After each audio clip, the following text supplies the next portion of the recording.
Hello aspirant, welcome to gift of the ক্যাবিডু। Second এসএলএসটির আনুষ্ঠানিক কিন্তু আপনারা সবাই জানেন যে তার কিন্তু ঘোষণা আমাদের মুখ্যমন্ত্রী তিনি কিন্তু করে দিলেন। বহুদিন পর সেকেন্ড এসএলএসটি কিন্তু রাজ্যে হতে চলেছে এবং এই সেকেন্ড এসএলএসটিতে প্রায় 44,000 ভ্যাকেন্সি রয়েছে, ইনক্লুডিং গ্রুপ সি এবং গ্রুপ ডি। এবার অনেকেই বলছেন যে নতুন স্যার পরীক্ষা দিতে পারবেন কি না। অবশ্যই নতুনরা পরীক্ষা দিতে পারবেন এবং তাদের জন্য কত ভ্যাকেন্সি, প্রায় 20,000-এর মতো ভ্যাকেন্সি নতুনদের জন্য কিন্তু এইটায় রয়েছে। আজকে আমরা এই সেকেন্ড এসএলএসটির গাইডেন্স ব্যাচ নিয়ে মূলত এই ভিডিওটিতে কিন্তু কথা বলবো, ঠিক আছে? যারা গিফট অফ দ্য ক্যাবিডু থেকে গাইডেন্স নিতে ইচ্ছুক তারা কিন্তু ডিটেলসে এই ভিডিওটা দেখো। প্রথমেই নোটিফিকেশান আমাদের সিএম জানিয়েছে যে 30শে মে কিন্তু নোটিফিকেশান আসবে। ফর্ম ফিল আপ শুরু হবে 16ই জুন থেকে এবং ফর্ম ফিল আপের শেষ ডেট, লাস্ট ডেট হলো গিয়ে 14ই জুলাই। এবং বলে দিয়েছে যে প্যানেল, অর্থাৎ আমাদের সুপ্রিম কোর্ট তো ডিসেম্বর বলেছিল যে প্যানেল 15ই নভেম্বর আমার প্যানেল হবে এবং কাউন্সেলিং প্যানেল প্রকাশ পাবে এবং কাউন্সেলিং 20 নভেম্বর থেকে।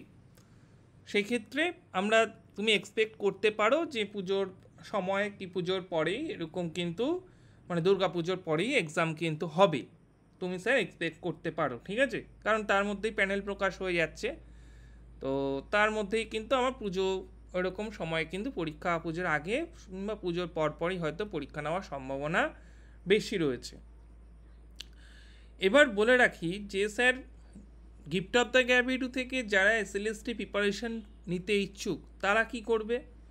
তারা গিফট অফ দ্য ক্যাবিডুর অ্যাডমিশন হেল্পলাইন নম্বর 9564423823 এই নম্বরে হোয়াটসঅ্যাপ করবে গিফট অফ দ্য ক্যাবিডু এসএলএসটি এবং তোমার সাবজেক্ট লিখে। আমরা সায়েন্স সাবজেক্টটা অলরেডি কিন্তু অ্যানাউন্স করে দিয়েছি, তোমরা অনেকেই জানো। যারা অলরেডি স্যার কিন্তু জানো, যারা আমাদের কি এর আগে হোয়াটসঅ্যাপ করেছিলেন তাদের আর নতুন করে করার প্রয়োজন নেই।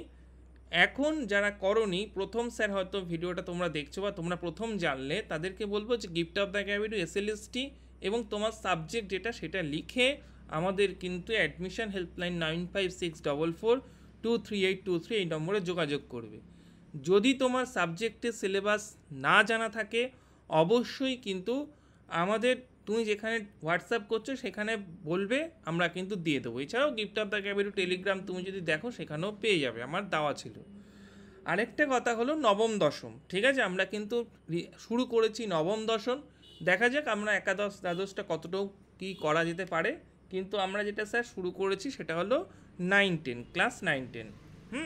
একাদশ দ্বাদশটা এখনই আমি বলতে পারছি না, তবে আমরা দেখছি, তোমরা হোয়াটসঅ্যাপ করে রেখো, আমরা স্যার কিন্তু দেখব, ঠিক আছে? এবার আমি সরাসরি চলে আসি যে স্যার কোয়ালিফিকেশান। অনেকেই কোয়ালিফিকেশান হয়তো জানো কি জানো না, সবার জন্যই বলে রাখি। তুমি যদি গ্র্যাজুয়েট হও, প্লেন গ্র্যাজুয়েট, এবং তোমার হলো 50% মার্কস রয়েছে, গ্র্যাজুয়েশনে 50% মার্কস রয়েছে, তার সাথে তোমার বিএড করা, তুমি স্যার কিন্তু 9-10-এর জন্য এলিজেবল, ঠিক আছে? তুমি স্যার পোস্ট গ্র্যাজুয়েশন এবং তোমার 50% মার্কস রয়েছে এবং তুমি কিন্তু বিএড করা, তুমি 11-12-এও স্যার এলিজেবল, 11-12-এ এলিজেবল। তোমার যদি ভালো করে মনে পোস্ট গ্র্যাজুয়েট এবং হলো গিয়ে আমার 50% তোমার পোস্ট গ্র্যাজুয়েশনে মার্কস রয়েছে, তার সাথে বিএড রয়েছে, তুমি 9-10 তো অবশ্যই এবং 11-12-এও তুমি এলিজেবল। এবার অনেকের যেটা প্রশ্ন, স্যার আমার গ্র্যাজুয়েশনে 50% নেই কিন্তু পোস্ট গ্র্যাজুয়েশনে আমার 50% রয়েছে, তাহলে কি আমি নবম দশম দিতে পারবো? উত্তর হলো স্যার হ্যাঁ, তুমি দিতে পারবে। পোস্ট গ্র্যাজুয়েশনেও যদি তোমার 50% নম্বর থাকে, গ্র্যাজুয়েশনে থাকার দরকার নেই, এবং তোমার যদি বিএড থাকে, তুমি নবম দশম এবং একাদশ দ্বাদশ দুটো পরীক্ষার জন্যই এলিজিবল। আশা করি কোয়ালিফিকেশান নিয়ে কোনো কোয়ারি নেই। যদি থাকে কমেন্ট সেকশানে কিন্তু বলতে পারো। নতুনরা কি স্যার অ্যাপ্লাই করতে পারবে? অবশ্যই নতুনরা কিন্তু অ্যাপ্লাই করতে পারবে। তোমরা দেখতে পাচ্ছ এই যে আমি এবিপি আনন্দের একদম কিন্তু যেগুলো মুখ্যমন্ত্রী যখন বলেছেন কী বলেছেন সেগুলো কিন্তু সরাসরি এখানে দেওয়া। নবম দশমে কিন্তু 11,500 শিক্ষকের শূন্যপদ, একাদশ দ্বাদশে আরও 6,000 কিন্তু, যেটা স্যার কিন্তু যে 20,000 বলা হচ্ছে না, এবং এই শিক্ষাকর্মী মিলিয়ে 44,203 জন কিন্তু রয়েছে। প্রত্যেকেই পরীক্ষায় বসতে পারবেন। মুখ্যমন্ত্রী কিন্তু জানিয়েছেন 16ই জুন পর্যন্ত অনলাইনে আবেদন। তো বললামই, আর 15ই নভেম্বর তালিকা প্রকাশ, 20 নভেম্বর হলো গিয়ে কাউন্সেলিং। এটা কিন্তু স্যার আমার কিন্তু সিএম কিন্তু বলেছেন। 30 তারিখ কিন্তু স্যার নোটিফিকেশান কিন্তু ডিটেলস চলে আসবে। আর গ্রুপ সিডির জন্য কিন্তু যারা গ্রুপ সিডি, যারা অর্থাৎ শিক্ষাকর্মীর জন্য গিফট অফ দ্য গ্র্যাভিটি থেকে গাইডেন্স নিতে চাইছো, তাদের জন্য আমি একটা সেপারেট গ্রুপ সিডির জন্য সেপারেট ভিডিও উইথ সিলেবাস আমরা কিন্তু করে দেবো। ঠিক আছে, সেপারেট ভিডিও আর সিলেবাস আমরা কিন্তু এই কিছুক্ষণের মধ্যেই চ্যানেলে হয়তো তুমি পেয়ে যাবে। তাই জন্য gift of the gravity subscribe করে রাখো। আমরা কিন্তু গিফট অফ দ্য গ্র্যাভিটি আমাদের পুটো যে টিচার্স নিয়োগ হচ্ছে, সেটা আপার প্রাইমারি থেকে শুরু করে আপার প্রাইমারি ব্যাচ আমরা গাইডেন্স ব্যাচ জুন থেকেই শুরু করছি, অলরেডি অ্যানাউন্স করা হয়ে গেছে। আমরা তারপরে ক্লাস নবম দশম এবং হলো গিয়ে ক্লাস একাদশ দ্বাদশ, আমরা কিন্তু নবম দশমটা কিন্তু অলরেডি আমরা বলেছি এবং সেটাও শুরু হবে। একাদশ দ্বাদশটা আমরা কিন্তু স্যার দেখছি যতটা সম্ভব হয়। মেনলি সায়েন্স গ্রুপটাও করেছি, অনেকেই বাংলা এবং ইংলিশের আমার কাছে অনেক রিকোয়েস্ট এসছে, সেটা আমি দেখব। ঠিক আছে, তো তোমরা আমাদেরকে হোয়াটসঅ্যাপ করে রাখো। সেটা আমি একজন টিচার দেখা যাচ্ছে যে মিনিমাম যদি আমরা ছোটো ছোটোই তো ব্যাচ করি, 50 জনের বেশি করি না, তো সেক্ষেত্রে একটা ব্যাচ যদি হয় মিনিমাম আমার তো রেসপন্স তো থাকতেই হবে না, যে আমার মিনিমাম দেখতে পাচ্ছি যে এই সাবজেক্টটার জন্য আমার এতগুলো রেসপন্স আমার এসছে।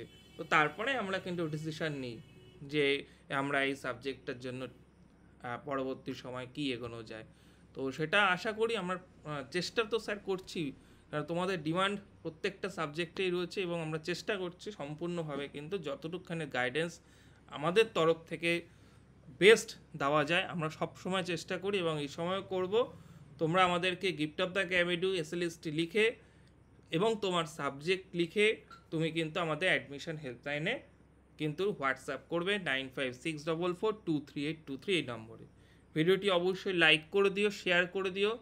এসএলএসটি তো আছেই, তার সাথে সাথে গ্রুপ সি গ্রুপ ডির ভিডিও কিন্তু আমরা চ্যানেলে খুব তাড়াতাড়ি ইনক্লুডিং সিলেবাস আসছে। Thank you.